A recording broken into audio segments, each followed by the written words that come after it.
नमस्कार दोस्तों, स्वागत है आपका अपने YouTube channel education classes Ramu में आपका स्वागत करता हूं। दोस्तों, आज की वीडियो हमारा जो KVS PRT से रिलेटेड पेडागॉजी का जो प्रैक्टिस सेट चल रहा था, उसका आज हमारा प्रैक्टिस सेट नंबर 6 है। इसमें भी हम 30 प्रश्न जो है कवर करने वाले हैं। तो वीडियो अगर आपको अच्छा लगे तो वीडियो को लाइक करिएगा, शेयर करिएगा, सब्सक्राइब करिएगा ज़्यादा से ज़्यादा अपने दोस्तों के पास। और बाकी चीज़ें, कुछ दिनों से वीडियो नहीं आ पा रही थी तो मैं थोड़ा काम में बिजी हो गया था, इसीलिए वीडियो नहीं आ पा रही थी। आज से हमारी वीडियो जो है कंटिन्यू आपको मिलती रहेगी। तो चलिए दोस्त, चलते हैं। आज हम CDP प्रैक्टिस सेट 6वां करेंगे, जो कि KVS PRT के रिलेटेड काफ़ी महत्वपूर्ण है। आपको पता होगा कि 60 नंबर जो है KVS PRT में पूछे जाते हैं इस बार के सिलेबस में।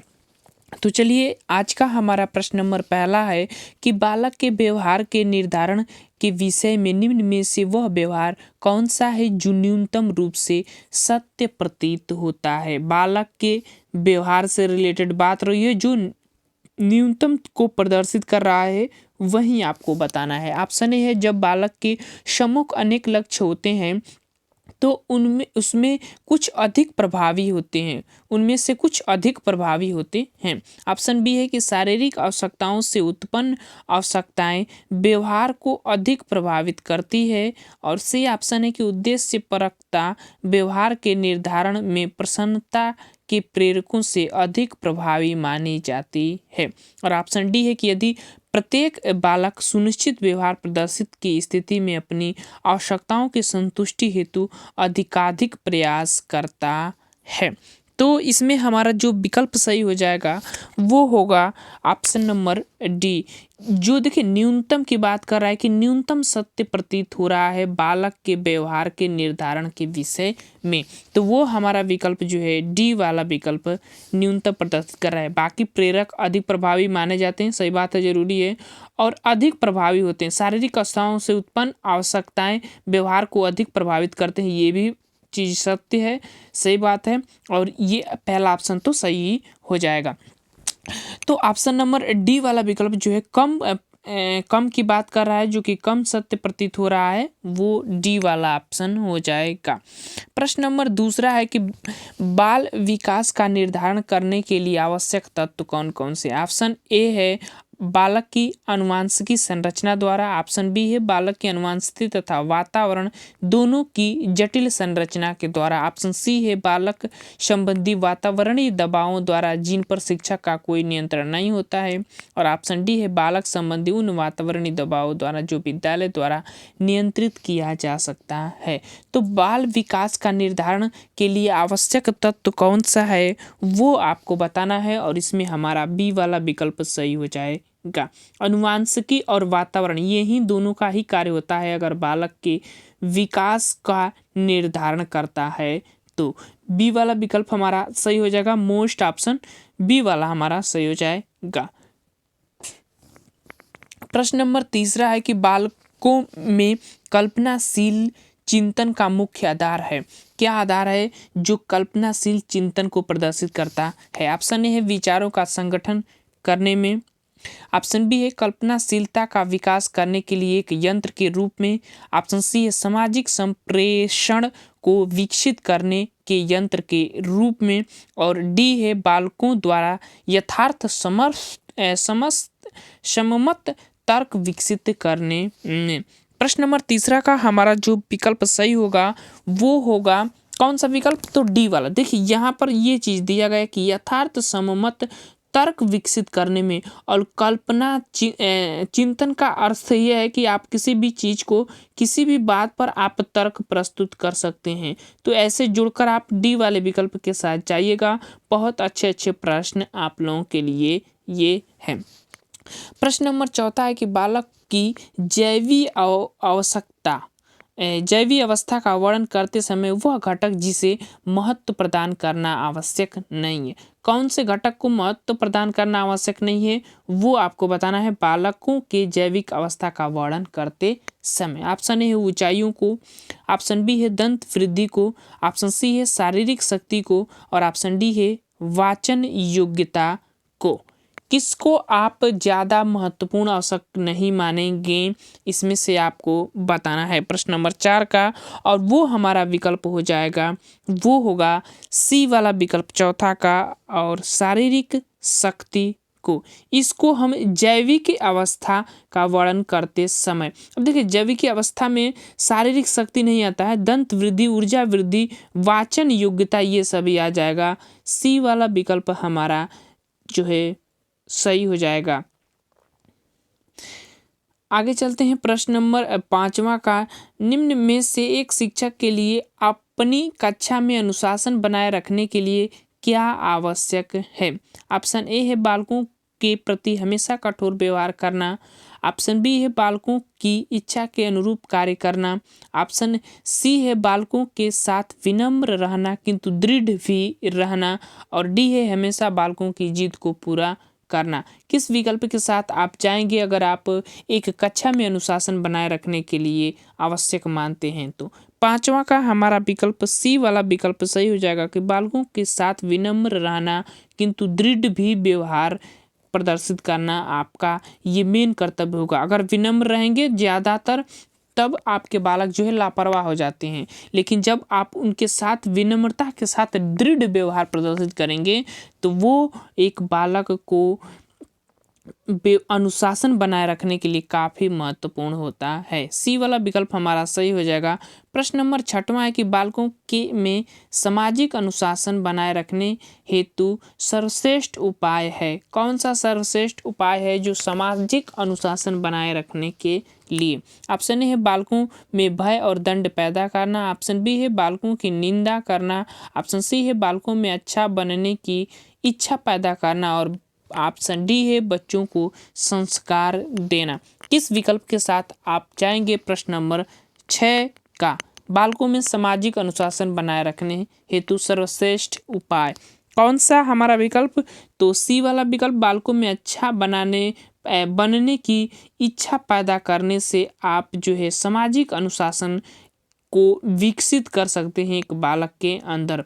सी वाला विकल्प 6वां का सही हो जाएगा। प्रश्न नंबर 7वां है कि पावलोव ने अपने अधिगम सिद्धांत को किस रूप में प्रस्तुत किया है? ऑप्शन ए है शास्त्रीय अनुबंधन सिद्धांत। ऑप्शन बी है बंधित प्रत्यावर्तन सिद्धांत। ऑप्शन सी है शास्त्रीय प्रत्यावर्तन सिद्धांत। और डी है अनुबंधित अनुबंधन सिद्धांत। तो किस सिद्धांत के प्रतिपादक हैं पावलोव महोदय? तो वो है हमारे शास्त्रीय अनुबंधन के सिद्धांत का प्रतिपादन इनको या जनक कहा जाता है। प्रश्न नंबर 8वां है कि बालकों में प्रेरणा हेतु उपयुक्त स्रोत नहीं है? कौन सा उपयुक्त स्रोत नहीं है प्रेरणा हेतु बालकों में? तो ऑप्शन आपके सामने है प्रश्न नंबर 8 का, और विकल्प हमारा जो सही होगा, देखिए ये भोजन जो है उपयुक्त स्रोत नहीं माना जाता है, बाकी चालक, उद्दीपक और प्रेरक होना है। तो जब आप पढ़ते हैं बालकों की प्रेरणा का साइकिल वाला चक्र, तो उसमें आपको पढ़ाया जाता है कि पहले आपके सामने उद्दीपक आवश्यकता होनी चाहिए, फिर उद्दीपक होना चाहिए, और फिर आवश्यकता होनी चाहिए, फिर उसके बाद चालक होना चाहिए, तब उसके बाद उद्दीपक मिलता है, और तब उसको उसके प्रति प्रेरक मिल जाता है। तो डी वाला विकल्प जो है सही हो जाएगा। स्रोत नहीं है तो वो भोजन है। आगे चलते हैं। प्रश्न नंबर 9 है कि व्यवहार में उत्तरोत्तर अनुकूलन की प्रक्रिया ही अधिगम है। निम्न में से किसका कथन है वो आपको बताना है प्रश्न नंबर 9 का। और 9 का हमारा ये जो एक अधिगम से रिलेटेड एक परिभाषा है, और ये स्किनर महोदय की है, ध्यान रखिएगा। डी वाला विकल्प पूछा जाता है। आगे चलते हैं। प्रश्न नंबर 10 है कि आधुनिक प्राथमिक विद्यालयों में निम्न में से किस विधि का प्रयोग नहीं किया जाता है? आधुनिक प्राथमिक विद्यालयों में कौन सी विधि इसमें प्रयोग नहीं की जाती है, वही आपको बताना है। ऑप्शन ए है पठन पूर्व तैयारी का। ऑप्शन बी है अनेकानेक पुस्तकों का। ऑप्शन सी है छात्रों द्वारा गठित कहानियों के आधार पर उनके अनुभवों के संगठन का। और ऑप्शन डी है प्रारंभिक पाठन हेतु वर्णमाला के ज्ञान का। कौन सा विकल्प 10वां का सही होगा वो आपको बताना है। तो देखिए अगर हम बात करें तो आधुनिक प्राथमिक विद्यालयों में किस विधि का प्रयोग नहीं किया जाता है, तो वो है प्रारंभिक पठन हेतु वर्णमाला के ज्ञान की जो विधि है इसका प्रयोग नहीं किया जाता है। तो 10वां का हमारा जो विकल्प सही होगा वो डी वाला विकल्प सही हो जाएगा। आगे चलते हैं प्रश्न नंबर 11 पर, और प्रश्न नंबर हमारा 11 है कि शैक्षिक संबंधी योजनाओं के निर्माण हेतु निम्न में से किसकी उपेक्षा की जानी चाहिए। किसकी उपेक्षा आप करते हैं शैक्षिक संबंधी योजनाओं के निर्माण में। ऑप्शन है बालकों के पूर्व ज्ञान की जरूरी है भाई ये तो। बी बालकों की रुचियों और आवश्यकताओं में अंतर की, ये भी तो जरूरी है। प्रश्न नंबर 11 ऑप्शन सी है कि बालकों की उन्नति ज्ञान करने की, और ऑप्शन डी है बालकों की आवश्यकताओं पूर्ति करने की। किस विकल्प के साथ प्रश्न नंबर 11 में जाएंगे, तो देखिए 11 की अगर हम विकल्प की बात करें तो शैक्षिक संबंधी योजनाओं के निर्माण हेतु निम्न में से किसकी उपेक्षा की जानी चाहिए, तो वो उपेक्षा आपको करना है ऑप्शन ए बालकों के पूर्व ज्ञान की। ऑप्शन वाला विकल्प पहला विकल्प 11 का सही हो जाएगा। बालकों की रुचियों और आवश्यकताओं ये तो सही है, जरूरी है। बालकों की उन्नति ज्ञात करने के लिए ये भी ज़रूरी है, और बालकों की आवश्यकताओं की पूर्ति के लिए। बालकों की पूर्व ज्ञान की नहीं, ये चीज़ की ज़रूरत नहीं होती है, क्योंकि हर बालक का आपको आधार बनाना होता है और सबको समावेशी शिक्षा का प्रयोग करना है, तो आप इस आधार का प्रयोग नहीं कर सकते स्पेशली एक बालक के लिए। तो ये चीज़ ध्यान रखिएगा, आप सभी को आपको साथ देखना है, ना कि आप एक बालक को देख सकते हैं। प्रश्न नंबर 12 है कि शिक्षकों के संगठन के विषय में निम्न में से कौन सा तथ्य सत्य है। कौन सा तथ्य सत्य है आपको बताना है। ऑप्शन ए है कि इन संगठनों का राजनीतिकरण हो गया है। ऑप्शन बी है कि इन संगठनों में महिला पुरुषों का विभेदीकरण हो गया है। ऑप्शन सी है इन संगठनों में सहयोगात्मक रवैया समाप्त हो गया है, और ऑप्शन डी है इन संगठनों का निर्माण स्थानीय, राज्य और राष्ट्र स्तर पर किया जाता है। कौन सा विकल्प सत्य है शिक्षकों के संगठन से रिलेटेड, वो आपको बताना है। तो कौन सा सत्य है, तो इसका अगर हम सत्य की बात करें तो सी वाला विकल्प, इन संगठनों में सहयोगात्मक रवैया समाप्त हो गया है। आजकल के जो शिक्षकों के रिलेटेड संगठन की जो विषय बनाया जाता है, वो चीज़ जो है सहयोगात्मक संगठन रवैया जो अपनाया जाता था वो समाप्त हो गया है। प्रश्न नंबर 13 है कि पूर्व माध्यमिक कक्षा के बालकों के समाजीकरण में खेलों द्वारा जो लाभ प्राप्त होता है वह है, क्या है। ऑप्शन ए है बालकों की क्रियाओं द्वारा अन्य बालकों की तुलना में मूल्यांकन हो जाता है। ऑप्शन बी है बालक सामाजिक प्रत्याशाओं के अनुकूल समायोजन सीख लेता है। ऑप्शन सी है बालक शारीरिक रूप से विश्राम पा लेता है। ऑप्शन डी है बालक के शारीरिक एवं गामक विकासों को बढ़ावा मिलता है। किसके साथ आप जाएंगे प्रश्न नंबर 13 का, तो 13 का विकल्प जो सही होगा वो होगा हमारा बी वाला विकल्प, बालक सामाजिक प्रत्याशाओं के अनुकूल समायोजन सीख लेता है इसके माध्यम से। तो पूर्व माध्यमिक कक्षा में बालकों के समाजीकरण में खेलों द्वारा जो लाभ प्राप्त होता है वह है बालक जो है, अब देखिए यहाँ पर होता क्या है कि जब ऐसा बालक अलग अनेक खेलों में भाग लेता है तो उससे उसके समाजीकरण की जो एक अनुकूलन की व्यवस्था होती है उसको समाहित करने में या उसमें समायोजित होने में उनको सहायता मिलती है। उसके कई तरह के तरीके से वो सीखता है कि कैसे एक दूसरे वातावरण में, दूसरे समाज में हम कैसे घुल मिल सकते हैं। तो बी वाला विकल्प के साथ जाइएगा, सत्य है जाएगा। प्रश्न नंबर 14 है कि क्रिया की सफलता से संतोष एवं असफलता से असंतोष होता है, थर्नडाइक के किस नियम की ओर इशारा करता है, वो आपको बताना है। किस नियम की तरफ इशारा करता है थर्नडाइक के, आपको पता होगा ना, थर्नडाइक का सिद्धांत आप पढ़े होंगे। तो किसके साथ, तो वो है प्रभाव के साथ। प्रभाव का जो इनका जो नियम था उसमें दो टाइप्स आते हैं, एक तो आ जाता है संतोष और एक आ जाता है असंतोष। अगर उसमें लाभ मिलता है तो संतोष मिलेगा, नहीं तो अगर वो आपको दुविधा प्रदान करता है, सहायता नहीं कर सकता है, या उसमें आप असफल होते हैं तो उससे आपको असंतोष प्रभाव मिलता है। तो बी वाला विकल्प हमारा सही हो जाएगा। प्रश्न नंबर 15 है कि प्रशिक्षण स्थानांतरण का संबंध निम्न में से किसके साथ है, किसके साथ है आपको बताना है। ऑप्शन ए पर्यावरण से सीखने के साथ, बी नवीन कार्य सीखने के साथ, सी एक परिस्थिति से प्राप्त प्रशिक्षण का दूसरी परिस्थिति के सीखने में उपयोग करने के साथ, और डी विभिन्न प्रशिक्षकों के भिन्न भिन्न कौशल सीखने के साथ। तो 15 का हमारा जो विकल्प सही होगा वो हो जाएगा हमारा सी वाला विकल्प। पढ़ने की ज़रूरत ही नहीं है। आप इस समय जो सीखते हैं वो आपको अगली जो उसके रिलेटेड जो परिस्थिति उत्पन्न होगी उसमें आपको वो सहायता प्रदान करेगा। तो सी वाला विकल्प सही हो जाएगा। प्रशिक्षण स्थानांतरण का यही संबंध होता है। प्रश्न नंबर 16 पर आ जाइए। प्रश्न नंबर 16 है कि माध्यमिक स्तर पर छात्रों में याद करने का सबसे अच्छा तरीका क्या होता है। माध्यमिक स्तर की बात हो रही है तो सबसे अच्छा तरीका क्या होता है, कुछ मत करिएगा। ये समझ वाला जो तरीका होता है ना, ये सबसे बेस्ट तरीका होता है माध्यमिक स्तर पर। बी वाला विकल्प हमारा सही हो जाएगा। और प्रश्न नंबर 17 है कि निम्न में से किसको अभिक्रमिक अनुदेशन का जन्मदाता माना जाता है। किसे माना जाता है अभिक्रमिक अनुदेशन का जन्मदाता। प्रश्न नंबर 17 मोस्ट इम्पोर्टेंट प्रश्न पूछा गया प्रश्न है, तो ध्यान से इस प्रश्न का उत्तर दीजिएगा।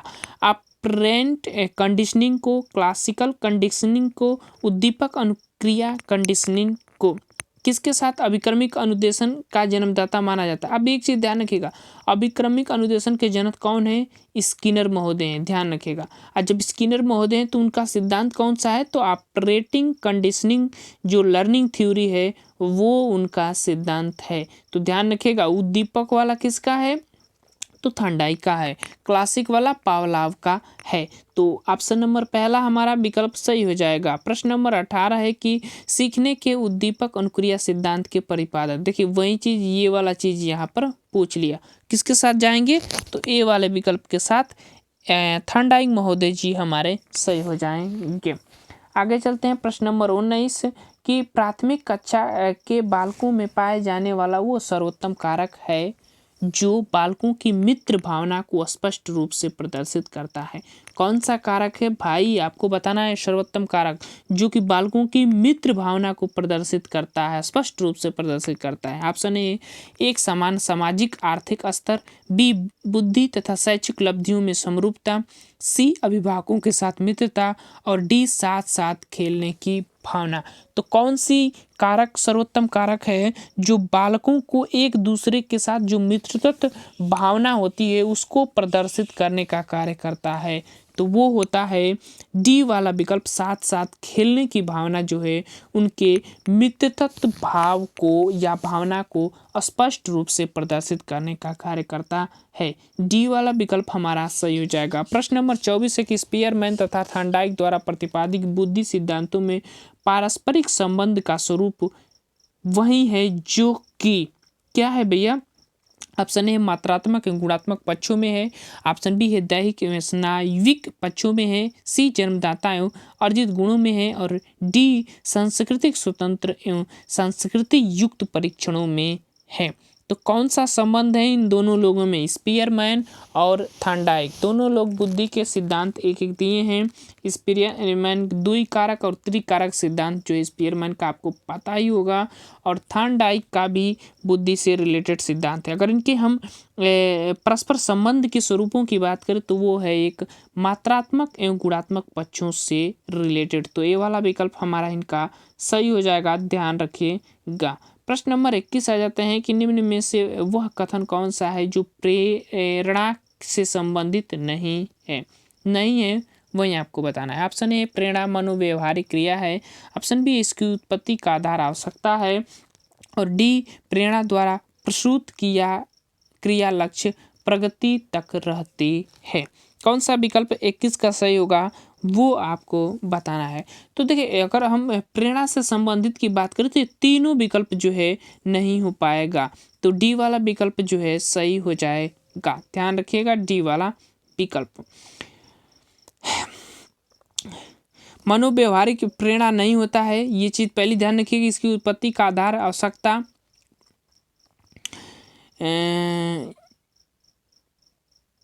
इसकी उत्पत्ति का आधार आवश्यकता है, प्रेरणा से संबंधित नहीं है। देखिए आवश्यकता तो हो सकती है, आवश्यकता रहेगी तभी आपके अंदर प्रेरणा भी उत्पन्न होती है, लेकिन ज़रूरी है कि दो विकल्प हमारा जब नहीं मिले तो तीसरे ही विकल्प के आप जाएंगे, प्रश्न के अकॉर्डिंग ही आपको उत्तर मारना होता है, तो ध्यान रखिएगा। प्रश्न नंबर 22 है कि बालक किसी कार्य को अपनी स्वयं की इच्छा से न करके दूसरों की इच्छा या किसी बाह्य प्रभाव से करता है, तो ऐसी किस प्रकार इस किस प्रेरणा में होता है, तो इसको हम कौन सी प्रेरणा का नाम देते हैं? सकारात्मक प्रेरणा, नकारात्मक प्रेरणा, आंतरिक प्रेरणा और उपयुक्त डी ये सभी। अब देखिए बाह्य प्रेरणा नहीं दिया है, आंतरिक प्रेरणा ऑप्शन में दिया है, तो प्रश्न के अकॉर्डिंग ही आपको उत्तर भी देना है। इसको हम नकारात्मक प्रेरणा के रूप में देखते हैं, बी वाला विकल्प इसका सही हो जाएगा। प्रश्न नंबर 23 है कि आपकी कक्षा में एक बालक दूसरों के साथ झगड़ने के साथ साथ चोरी भी करता है, उसकी इस समस्या का उपचार निम्न में से किस विधि द्वारा नहीं कर सकते हैं? किस विधि द्वारा उस समस्या का उपचार नहीं कर सकते हैं? प्रश्न नंबर 23 का आपको बताना है। तो किस विधि का प्रयोग करके, तो वो प्रवीक्षण विधि का प्रयोग करेंगे। तो ये विधि जो है इस चीज़ों के उपचार में नहीं ली जाती है, बाकी ये तीनों विधि का प्रयोग आप कर सकते हैं ऐसे सब समस्याओं के समाधान में। प्रश्न नंबर 24 है कि निम्न में से क्या पिछड़े बालकों की समस्या है? ऑप्शन ए शारीरिक रूप से अयोग्य, ऑप्शन बी है अधिगम की क्षमता कम होती है, और सी सामाजिक व्यवहार में कुशल नहीं होते हैं, और डी उपयुक्त सभी। किस विकल्प के साथ जाएंगे? प्रश्न नंबर 24 का आपको बताना है। तो इसका हमारा जो विकल्प सही होगा वो होगा डी उपयुक्त सभी के साथ जाएंगे, ध्यान रखिएगा। आगे चलते हैं। प्रश्न नंबर 25 विशिष्ट बालकों की श्रेणी में आने वाले बालक कहलाते हैं। कौन बालक होते हैं जो विशिष्ट बालकों की श्रेणी में आते हैं? प्रतिभाशाली, पिछड़ा बालक और मंदबुद्धि बालक। तो ये सभी बालक जो है विशिष्ट बालकों की श्रेणी में आते हैं। अच्छा, विशिष्ट बालक वो हों जो एक दूसरे बालक से अलग ही प्रतीत होते हैं, या तो उनके सीखने की प्रक्रिया, या तो उनके रहने की प्रक्रिया, या तो उनके शारीरिक ढांचा की प्रक्रिया। वैसे बालक जो है एक सामान्य बालक से भिन्न होते हैं, और उन्हीं बालकों को हम विशिष्ट बालक कहते हैं, चाहे वो प्रतिभाशाली ही बालक क्यों ना हो, मतलब जिसकी 140 से ऊपर की आईक्यू क्यों ना हो, वो विशिष्ट बालक कहलाएगा, और उसको आईक्यू 90 से कम क्यों ना हो, वो भी विशिष्ट बालक कहलाएगा। तो इस तरह से हमारा डी वाला विकल्प सही हो जाएगा। आगे चलते हैं। प्रश्न नंबर 4 और वह है कि समायोजन की प्रक्रिया का प्रमुख आधार है। कौन सा आधार है? मोस्ट इम्पोर्टेंट प्रश्न है प्रश्न नंबर 26 का। तो देखिए समायोजन की प्रक्रिया का प्रमुख आधार की बात करें तो वो होता है गतिशीलता। जितनी आपके अंदर गतिशीलता होगी उतनी ही आपके अंदर समायोजन की प्रक्रिया ज़्यादा देखने को मिलती है। तो ए वाला विकल्प इसका सही हो जाएगा।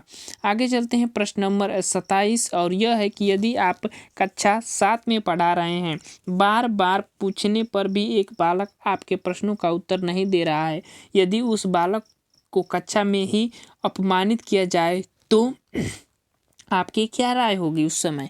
ऑप्शन ए है उसे हीन भावना पैदा हो सकती है, ऑप्शन बी है उसमें घृणा की भावना पैदा हो सकती है, ऑप्शन सी है वो लड़ाकू बन सकता है, और डी उपयुक्त सभी। कौन सा विकल्प इसमें सही होगा? तो देखिए ये सभी उसके अंदर उत्पन्न होने का कारण ये पैदा हो सकता है अगर ऐसा व्यवहार जो है उस बालक के साथ अगर रखा जाता है तो। ऑप्शन नंबर डी वाला 27 का सही हो जाएगा, ध्यान रखिएगा।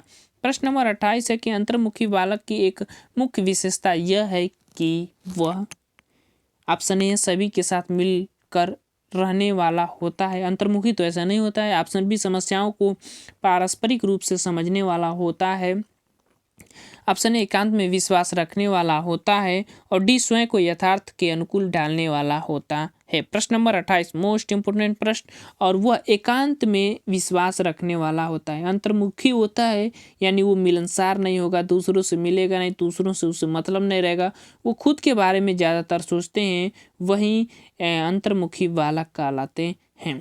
आगे चलते हैं। प्रश्न नंबर 29 निम्न में से कौन एक समस्यात्मक बालक का उदाहरण है? समस्यात्मक बालक की बात कर रहा है, कौन इसमें से है? प्रश्न नंबर 29 का पिछड़े बालक, मंदबुद्धि बालक और प्रतिभाशाली बालक, चोरी करने वाले बालक। तो कौन समस्यात्मक बालक है? तो वो है हमारा चोरी करने वाले बालक। ये तो विशिष्ट बालक कहलाते हैं ना, और समस्यात्मक बालक, ये डी वाला विकल्प इसका सही हो जाएगा। प्रश्न नंबर 30 पर आ जाइए और यह कह रहा है कि एक बालक जब सीखी गई क्रियाओं को अन्य समान परिस्थितियों में उपयोग करता है तो उसे हम क्या कहते हैं। तो अभी मैंने इससे रिलेटेड पीछे ही प्रश्न कर चुके थे और वो होता है उसको क्या कहते हैं। प्रश्न नंबर 30 काफ़ी मोस्ट इंपोर्टेंट प्रश्न है। अधिगम अंशांतरण मतलब कि एक बालक जब सीखी गई क्रिया को अन्य समान परिस्थिति में प्रयोग करता है तो उसको हम अधिगम स्थानांतरण नाम देते हैं। बी वाला विकल्प इसका सही हो जाएगा, ध्यान रखिएगा। प्रश्न नंबर 30 का तो ये थे मनोविज्ञान के प्रैक्टिस सेट 6वां और इसमें भी हमने 30 प्रश्न कवर कर लिए हैं। चलिए दोस्त, वीडियो कैसा लगा? वीडियो अच्छा लगे तो वीडियो को लाइक शेयर सब्सक्राइब जरूर करिएगा। Thank you for watching this video.